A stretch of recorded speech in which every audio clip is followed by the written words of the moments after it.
ഈ മഹാരാജ്യത്തിന്റെ മതനിരപേക്ഷ ജനാധിപത്യ സ്വഭാവത്തെ നിലനിർത്തണമെന്നാണല്ലോ മതസ്ഥനായിട്ടുള്ള താങ്കൾ ഞാൻ ഉൾപ്പെടെയുള്ള മനുഷ്യരോട് സന്ദേശപ്പെടുന്നത്.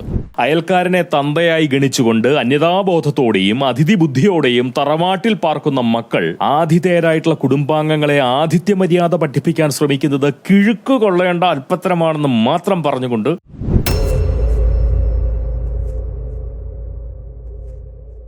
നല്ലവണ്ണം ലാളിച്ച് വളരെ ലളിതമാക്കി പറഞ്ഞാൽ കാന്തന്റെയും കോന്തന്റെയും പേരിലാണ് പോങ്ങനിൽ നിന്ന് ആവാട്ടം കഴിപ്പിക്കുന്നത്. അല്പം വികസിപ്പിച്ച് പറഞ്ഞാൽ കാന്തപുരവും ഗോവിന്ദനും, കുറച്ചുകൂടി ഉദാരമായി പറഞ്ഞാൽ മതമുതലാളിയായ കാന്തപുരത്തിന്റെയും അതുപോലെ പിണുദാസനും പാർട്ടിയുടെ മുഖ്യ കാര്യസ്ഥനും കൂടാതെ മുൻ കളിമാഷുമായ ഗോവിന്ദന്റെയും പേരിലാണ് പോങ്ങനിൽ നിന്ന് ആവാട്ടം കഴിപ്പിക്കുന്നത്. സത്യം പറഞ്ഞു കഴിഞ്ഞാൽ ഇൻട്രോ പറയാൻ നാവ് നല്ലോണം ധരിക്കുന്നുണ്ട്. പക്ഷേ നേരം കളയാതെ നമുക്ക് നേരെ കാര്യത്തിലേക്ക് നാക്ക് തിരിക്കാം, അല്ലെ?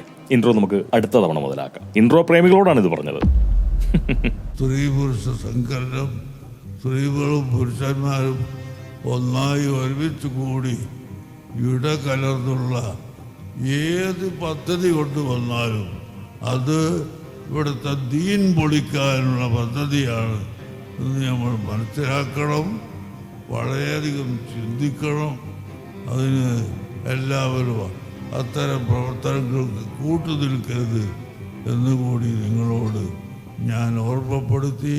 ഒരാഴ്ച മുന്നേ കാന്തപുരം ഒരു വിശുദ്ധ ആഹ്വാനം നടത്തി. പുരോഗമന ബുദ്ധി, പരിഷ്കൃത ഭാവം മുതലായിട്ടുള്ള ദുർഗുണങ്ങൾ സ്വഭാവത്തിൽ സൂക്ഷിക്കുന്ന മനുഷ്യർ ഈ ആഹ്വാനത്തിന്റെ പേരിൽ കാന്തപുരത്തിനെ വലിയ നിലയിൽ വിമർശിച്ചു. നാടൻ പ്രബുദ്ധർ പക്ഷേ നാക്കിളക്കിയില്ല, അതവരുടെ കുറ്റവുമല്ല. താൽക്കാലിക ബധിരതയ്ക്ക് ഇടയ്ക്കിടെ അവറ്റകൾ കൂട്ടത്തോടെ ഇരപ്പെടാറുണ്ട് എന്നുള്ള കാര്യം വളരെ നന്നായിട്ട് നമുക്കറിയാം. ആണും പെണ്ണും ഇടകലർന്ന് നടത്തുന്ന ആ പദ്ധതിയുടെ ആപ്പീസ് പൂട്ടിക്കാനായി കാന്തപുരം തന്റെ നാക്കെടുക്കുന്ന നേരത്ത് ഇന്നാട്ടിലെ പ്രബുദ്ധർ താൽക്കാലിക ബധിരതയുടെ പിടിയിൽപ്പെട്ട് കിടക്കുകയായിരുന്നു. അതുകൊണ്ട് കാന്തപുരത്തെ അനുഭവിക്കാൻ അവർക്ക് കഴിഞ്ഞില്ല. സ്വാഭാവികമായും അദ്ദേഹത്തെ വിമർശിക്കാൻ അവർക്ക് സാധിക്കാതെയും പോയി. കേട്ടുകേൾവികളുടെ അടിസ്ഥാനത്തിൽ വിമർശന വേലയെടുക്കുന്നവരല്ലല്ലോ നമ്മുടെ നാടൻ പ്രബുദ്ധർ, അല്ലേ? ഉത്തമ മാനവികവാദിയും ഒന്നാന്തരം പരിഷ്കാരിയും ഒക്കെയാണെന്ന് ഭാവിക്കുമെങ്കിലും ഈ പോങ്ങൻ ലക്ഷണമൊത്ത ഒരു വർഗീയവാദിയും തരക്കേടില്ലാത്ത തരം ഫാസിസ്റ്റും രസ്യൻ ചാണകനാറിയും മറ്റുമൊക്കെയാണെന്ന് തിരിച്ചറിഞ്ഞ പലരും ഇവിടെയുണ്ട്, ഇല്ലേ? നിങ്ങൾ അങ്ങനെ ആലോചിക്കുന്നുണ്ടോ? അല്ലെങ്കിൽ അങ്ങനെ വിചാരിക്കുന്നുണ്ടോ, വിശ്വസിക്കുന്നുണ്ടോ പോങ്ങനൊരു ചാണകനാറിയാണെന്ന്, അല്ലെങ്കിൽ പോങ്ങനൊരു ഫാസിസ്റ്റാണെന്ന്, അതുമല്ലെങ്കിൽ പോങ്ങനൊരു വർഗീയവാദിയാണെന്ന് നിങ്ങൾ വിചാരിക്കുന്നുണ്ടോ? നിങ്ങൾ വിചാരിക്കുന്നില്ല എന്ന് എനിക്ക് വളരെ നന്നായിട്ട് അറിയാം. പക്ഷെ ചിലർ വിചാരിക്കുന്നുണ്ട്. അതുകൊണ്ട് തന്നെ ആ വിശ്വാസത്തോടെ വിചാരത്തോടുകൂടി അവരെന്നോടൊരു ചോദ്യവും ചോദിച്ചു. എന്തുകൊണ്ടാണ് പോങ്ങൻ കാന്തപുരത്തിന്റെ വിശുദ്ധ ആഹ്വാനത്തെ അഭിസംബോധന ചെയ്ത് ഒന്നും തന്നെ പറയാത്തത്? അങ്ങനെ ഒരു ചോദ്യം അവർ ചോദിച്ചു. അപ്പോഴാണ് കാന്തപുരത്തിനു മേൽ പോങ്ങനും ചിലത് പറയാനുണ്ടല്ലോ എന്ന തിരിച്ചറിവ് സത്യം പറഞ്ഞു കഴിഞ്ഞാൽ പോങ്ങനുണ്ടായത്. പോങ്ങനുമുണ്ട് ചിലത് പറയാൻ. പോങ്ങന്റെ ആ തിരിച്ചറിവുകൾ പോങ്ങൻ നിങ്ങൾക്ക് മുന്നിൽ വളരെ ആദരവോടുകൂടി സമർപ്പിക്കാം. പരമാദരണീയനായിട്ടുള്ള കാന്തപുരത്തിന് നിലവിൽ 94 വയസ്സാണ് സ്വന്തമായിട്ടുള്ളത്. അദ്ദേഹം ജനിച്ചതും ജീവിക്കുന്നതും ഇനി മരിക്കാനിരിക്കുന്നതും മതസ്ഥനായിട്ടാണ്. പോങ്ങൻ ജനിച്ചതും ജീവിക്കുന്നതും ഇനി മരിക്കാനിരിക്കുന്നതും മനുഷ്യനായാണ്.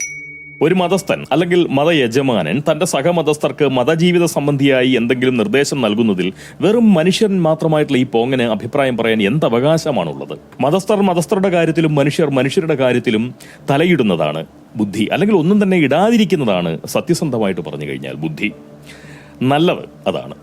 ആ ബോധമുള്ളത് കൊണ്ടാണ് മതസ്ഥരുടെ മതസംബന്ധിയായിട്ടുള്ള കാര്യങ്ങളിൽ പോങ്ങൻ അഭിപ്രായം പറയാത്തത്. മനുഷ്യരുടെ കാര്യത്തിൽ ഇടപെടാൻ വരുന്ന മതസ്ഥർക്ക് നേരെ പോങ്ങൻ ചിലപ്പോൾ നാമോങ്ങാറുണ്ട് കേട്ടോ. അത് വിഷയം വേറെയാണ്. അതല്ലാതെ ഒരു സാധാരണ വിശ്വാസവും പ്രാർത്ഥനയും ഒക്കെ ആയിട്ട് ജീവിച്ചു പോകുന്ന, ആചാരങ്ങളൊക്കെ പാലിച്ചുകൊണ്ട് എങ്ങനെയെങ്കിലും ഈ ജീവിതം ഇവിടത്തെ തീർത്തെടുത്ത് സ്വർഗത്തിലേക്ക് ചെന്ന് ദൈവത്തോടൊപ്പം കഴിയണമെന്ന് ആഗ്രഹിക്കുന്ന ഒരു മതസ്ഥനെയും പോങ്ങനൊന്നും പറയാറില്ല, പരിഹസിക്കാറില്ല, നിന്ദിക്കാറില്ല, അവരെ ഒരു തരത്തിലും ആക്ഷേപിക്കാറില്ല, വിമർശിക്കാറില്ല, ഒന്നും ചെയ്യാറില്ല. പക്ഷെ മനുഷ്യരുടെ നേരെ അവരുടെ ജീവിതത്തെ പൊറുതിമുട്ടിക്കാൻ വേണ്ടിയിട്ട് വരുന്ന മതസ്ഥരെ അവരെ നോക്കി പോങ്ങൻ കുരയ്ക്കാറുണ്ട്. അവർക്ക് നേരെ പോങ്ങൻ നാവോങ്ങാറുണ്ട്. അവർക്ക് നേരെ പോങ്ങൻ നാവോങ്ങാറുള്ളൂ. കൂട്ടിൽ വസിക്കേണ്ട പന്നി വീട്ടിൽ പൊറുക്കാൻ ഒരുങ്ങുമ്പോൾ മാത്രമല്ലേ അതിനെ നമ്മൾ തുരത്തേണ്ടതുള്ളൂ, അല്ലേ? പന്നിക്കൂട്ടിൽ പന്നികൾക്ക് പന്നിവാഴ്ചയാവാമെന്നാണ് പോങ്ങന്റെ ബുദ്ധി പറയുന്നത്. വീട്ടുകാരുടെ പെരുമാറ്റച്ചിട്ടയും ജീവിതശൈലിയും വൃത്തിബുദ്ധിയുമൊക്കെ പന്നിക്കൂട്ടിൽ പ്രാവർത്തികമാക്കാൻ നോക്കുന്നത് എത്രത്തോളം മര്യാദകെട്ട കാര്യമാണോ അത്രത്തോളം മര്യാദകേടാണ് മതകാര്യങ്ങളിൽ മനുഷ്യർ അഭിപ്രായം പറയുന്നത്. മതസ്ഥരുടെ കാര്യങ്ങളിൽ മനുഷ്യർ ഇടപെടരുത്. മതസ്ഥർ മതസ്ഥരായും മനുഷ്യർ മനുഷ്യരായും ജീവിക്കട്ടെ, അല്ലേ? അങ്ങനെയല്ലേ വേണ്ടത്? ആണും പെണ്ണും എന്നതിലൂടെ കാന്തപുരം ഉദ്ദേശിച്ചത് മതയാണിനെയും മതപ്പെണ്ണിനെയുമാണ് എന്നാണ് പോങ്ങൻ മനസ്സിലാക്കി വെച്ചിരിക്കുന്നത്. അതുകൊണ്ടാണ് പോങ്ങൻ കൂടുതലായിട്ടും അതിനെക്കുറിച്ചൊന്നും പറയേണ്ടതില്ല എന്ന് വിചാരിച്ചുകൊണ്ടിരുന്നത്. ആ ആഹ്വാനം മതസമൂഹത്തോട് മാത്രമാവുമ്പോൾ മനുഷ്യ സമൂഹം അക്കാര്യത്തിൽ നാടൻ പ്രബുദ്ധരാവുന്നതല്ലേ നല്ലത്? അതായത് താൽക്കാലിക ബധിരരാവുക, അതുതന്നെയാണ് നല്ലത്. കാര്യം ഇങ്ങനെയൊക്കെ ആണെങ്കിലും അഭിപ്രായമോ അല്ലെങ്കിൽ നിർദ്ദേശമോ അങ്ങനെയൊന്നുമല്ലാതെ വെറുമൊരു ആശയം എന്നോണം പോകുന്നൊരു കാര്യം പൊതുവായി പറയാം. മതപ്പാടിലുള്ള പെണ്ണുങ്ങൾ ഉച്ചി മുതൽ ഉപ്പൂറ്റി വരെ മറച്ചുകൊണ്ട് മതവസ്ത്രത്തിൽ ജീവിതം കഴിക്കുന്നത് ഈ പോങ്ങൻ കാണാറുണ്ട്. ഫാസിസ്റ്റുകളുടെ ദൈവങ്ങളിൽ ഒരുവനായിട്ടുള്ള സൂര്യഭഗവാൻ നൽകുന്ന വൈറ്റമിൻ ഡി സ്വീകരിക്കുന്നത് മതദീനം പകരും എന്നതുകൊണ്ട് മാത്രമല്ലല്ലോ മതപ്പാടിലുള്ള മതസ്ഥകൾ അവരുടെ ശരീരത്തെ മതവസ്ത്രം കൊണ്ട് സംരക്ഷിക്കുന്നത്, അല്ലേ? പുരുഷ കാഫിറുകളുടെ കണ്ണേറ് തട്ടി മതമംഗകളുടെ തിരുശരീരം ഹറാമാക്കപ്പെടുമെന്നതും വലിയൊരു കാരണമല്ലേ? ആണെന്നേ. അങ്ങനെയെങ്കിൽ മതസ്ത്രീകളുടെ ശരീരം മാത്രം വിശുദ്ധിപ്പെട്ടാൽ മതിയോ? അത് മതിയോ? മതപ്പാടിൽ നടക്കുന്ന അവരുടെ മതപുരുഷന്മാർക്കും വേണ്ടതല്ലേ സ്വല്പം സംരക്ഷണം? അവർക്ക് വേണ്ടതല്ലേ കുറച്ച് മതദീനം? അരക്കെട്ടും അമ്മിഞ്ഞയും ഒക്കെ കുലുക്കിയെറിഞ്ഞ് അല്പവസ്ത്രധാരണികളായി നടക്കുന്ന കാഫിറാങ്കനകളുടെ സമൃദ്ധ ശരീരത്തിൽ കണ്ണുതട്ടി അവരുടെ മതദീനത്തിന് ഇടിവ് തട്ടാതെ നോക്കാനുള്ള സന്മനസ് മതവസ്ത്രധാരിണികളായിട്ടുള്ള സുബലകൾ കാണിക്കേണ്ടതല്ലേ എന്ന ചിന്ത പോങ്ങനിൽ പലപ്പോഴും ഉണ്ടായിട്ടുണ്ട്. അപ്പോഴൊന്നും തക്കം കിട്ടിയിട്ടില്ല പറയാൻ. മാത്രവുമല്ല, നേരത്തെ പറഞ്ഞതുപോലുള്ള ചില ചിന്തകൾ, മതസ്ഥരുടെ കാര്യത്തിൽ എന്തിനാണ് മനുഷ്യർ ഇടപെടുന്നതെന്ന് പറയുന്ന ആ സദ്ബുദ്ധി, അതുകൊണ്ടുകൂടിയാണ് പറയാതിരുന്നത്. സാഹചര്യം ഒത്തുവന്നപ്പോൾ വെറുതെ ഒന്ന് പങ്കിട്ടു എന്ന് മാത്രം. സത്യത്തിൽ നമ്മുടെ നീതി ദേവതയെ മാതൃകയാക്കിക്കൊണ്ട് മതപുരുഷന്മാരുടെ കണ്ണുകൾ കരിന്തുണി കൊണ്ട് കെട്ടണമെന്ന ആവശ്യം മതവസ്ത്രധാരിണികളായിട്ടുള്ള മതസ്ഥകൾ ഉയർത്തിയാൽ, അത്തരമൊരു ആവശ്യം ഉയർത്തിയാൽ പുരുഷന്മാർക്ക് കൂടി മതദീനക്കേട് വരാതിരുന്നേനെ, പുരുഷന്മാർക്ക് കൂടി മതദീനം സംരക്ഷിക്കാൻ സാധിച്ചേനെ, അല്ലേ? അതൊരു നല്ല പദ്ധതിയല്ലേ? എന്തായാലും ഈ നാട്ടിലെ ദീന് പൊളിക്കാൻ ആരൊക്കെയോ ചേർന്ന് ശ്രമിക്കുന്നു എന്നാണ് പരമാദരണീയനായിട്ടുള്ള കാന്തപുരം ഈ 94-ാം വയസ്സിൽ പോലും നിർലോഭം ഭയക്കുന്നത്. പോങ്ങനിട്ട ഈ പദ്ധതി ദീന് പൊളിക്കൽ ഉദ്ദേശത്തോടു കൂടിയുള്ളതല്ല കേട്ടോ. സത്യം പറഞ്ഞാൽ ദീൻ എന്താണെന്ന് പോലും എനിക്കറിയില്ല. എന്താണെന്ന് അറിഞ്ഞാൽ മാത്രമല്ലേ അത് പൊളിക്കാൻ കഴിയുന്നതാണോ അല്ലയോ എന്ന് ആലോചിക്കാൻ പോലും പറ്റുമോ? അങ്ങനെ ആലോചിക്കണമെങ്കിൽ പോലും അതെന്താണെന്ന് അറിയണമല്ലോ. അതുകൊണ്ട് പോങ്ങന്റെ ഉദ്ദേശത്തിൽ പൊളിക്കലില്ല. കരിന്തുണി കൊണ്ട് കണ്ണുകെട്ടുന്ന ഒരു സമ്പ്രദായം കൂടി കൊണ്ടുവരികയാണ് എങ്കിൽ മതപ്പാടിൽ നടക്കുന്ന പുരുഷന്മാരുടെ മതദീനവും അതേപടി സംരക്ഷിക്കാൻ സാധിക്കുമല്ലോ എന്ന് മാത്രമേ പോങ്ങൻ ഉദ്ദേശിച്ചിട്ടുള്ളൂ. അത്രയേ ഉള്ളൂ. തെറ്റിദ്ധരിക്കരുത്. കരഞ്ഞു പോവും, അല്ല പിന്നെ കരയാം.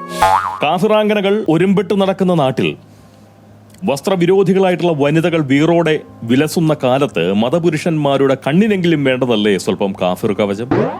അതേ പോങ്ങൻ പദ്ധതിയിട്ടുള്ളൂ. അല്ലാതെ ദീൻ പൊളിക്കൽ ഈ മുത്തുപോങ്ങൻ മനസ്സിൽ പോലും കണ്ടിട്ടില്ല. ഇല്ലാത്തത് പറയരുത്, സങ്കടം വരും.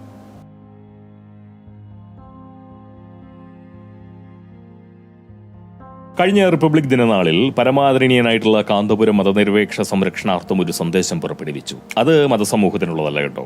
പോങ്ങൻ ഉൾപ്പെടെയുള്ള പൊതുസമൂഹത്തിന് നൽകിയിട്ടുള്ള റിപ്പബ്ലിക് സമ്മാനമായിരുന്നു ആ സന്ദേശം. ഇന്ത്യയെ എക്കാലവും ജനാധിപത്യ മതനിരപേക്ഷ റിപ്പബ്ലിക്കായി നിലനിർത്താനുള്ള പ്രതിജ്ഞ ഓരോ പൗരനും ആവർത്തിച്ചുറപ്പിക്കണം എന്നാണ് കാന്തപുരത്തിന്റെ സന്ദേശം നൽകുന്ന സന്ദേശം. ഈ സന്ദേശം കേട്ടപ്പോൾ ഒരു പതിറ്റാണ്ട് മുന്നേ ജിമ്മി ജെയിംസുമായി സംഭവിച്ച കാന്തപുരത്തിന്റെ അഭിമുഖ സംസാരം പോങ്ങൻ ഓർത്തു. ഹിന്ദു രാഷ്ട്രമാണെന്ന വാദം തന്നെ ആദ്യം സമ്മതിക്കൂലല്ലോ. ഇന്ത്യ രാജ്യം ഇന്ത്യക്കാരുടേതാണ്, മനുഷ്യരുടേതാണ്. Saudi Arabia മുസ്ലിംകളായ മനുഷ്യരുടേതാണ്. ഇവിടെ ഹിന്ദു രാഷ്ട്രമല്ല.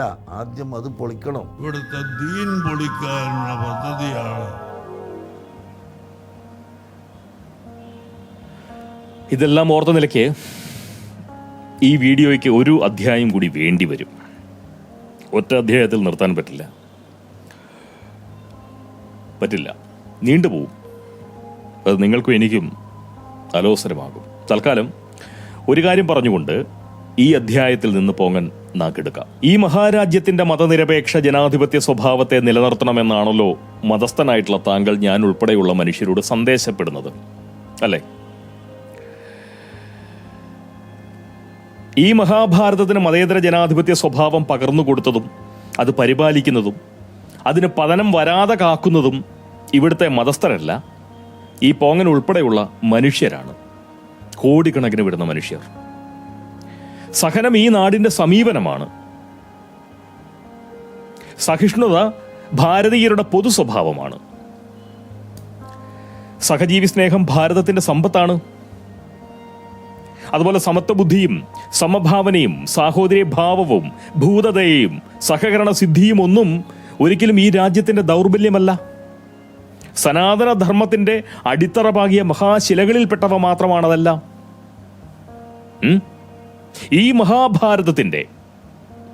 ഈ മഹാഭാരതത്തിന്റെ സംസ്കൃതി സംഹാരാതീതമാണെന്ന് മാത്രം നിങ്ങൾ മതസ്ഥർ ആലോചിച്ചു കൊള്ളുക. നിങ്ങൾ മതസ്ഥർ ആലോചിക്കുക. ഇന്ന മതസ്ഥർ എന്നുള്ളതല്ല, ഏതു വർഗത്തിൽപ്പെട്ട മതസ്ഥർ എന്നുള്ളതല്ല, ഏതു മതസ്ഥരും ആലോചിക്കുക.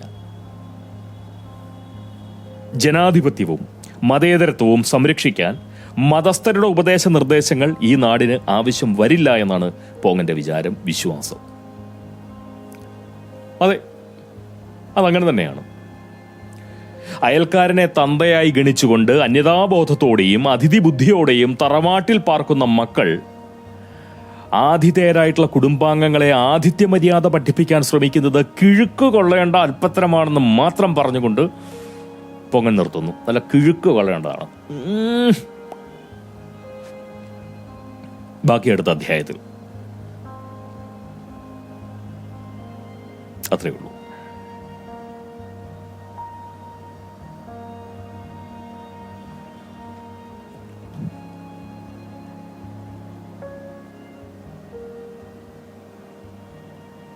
അല്ലെ ബാക്കി